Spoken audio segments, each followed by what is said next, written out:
காரைக்காலில் பெண் மீது சரமாரியாக கத்திக்குத்து சம்பவம் நிகழ்ந்திருப்பது அதிர்ச்சியை ஏற்படுத்தி இருக்கிறது.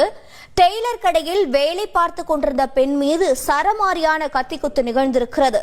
கத்திக்குத்து சம்பவத்தில் ஈடுபட்ட நபர் குறித்து போலீசார் விசாரணை மேற்கொண்டு வருகிறார்கள். விவரங்களை செய்தியாளர் அந்தோணிராஜ் வழங்கிட கேட்கலாம்.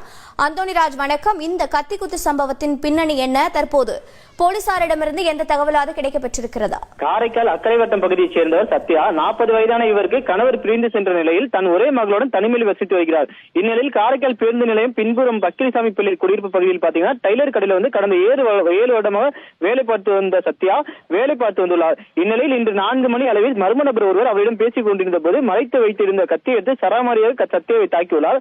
அவரை தாக்கிவிட்டு அங்கிருந்து அந்த நபர் சென்றுள்ளார். ரத்த வெள்ளத்தில் சத்யா அலறிய போது அருகில் இருந்த குடியிருப்பு வாசிகள் அவரை மீட்டு அரசு மருத்துவமனைக்கு அனுப்பி வைத்தனர். சம்பவத்தை தொடர்ந்து நகர காவல் நிலைய போலீசார் சம்பவ இடத்திற்கு வந்து விசாரணை மேற்கொண்டனர். முதல் கட்ட தகவலில் அந்த நபர் சத்யாவுக்கு தெரிந்த நபராக இருக்கக்கூடும் என்றும் தெரிய வருகிறது. மேலும் சத்யா அவருக்கு 5 இடத்திற்கு மேல் வந்து கத்தி குத்து காயங்கள் உள்ளது. தலையில் பலத்த வெட்டு ஏற்பட்டுள்ளது. இதனால் அரசு மருத்துவமனை தீவிர சிகிச்சை பிரிவில் அனுமதிக்கப்பட்டு உயிருக்கு போராடி வருகிறார்.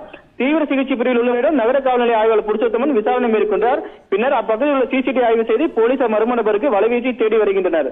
குடியிருப்பு பகுதியில் கத்திக்குத்து சம்பவம் பெரும் பரபரப்பை ஏற்படுத்தியுள்ளது.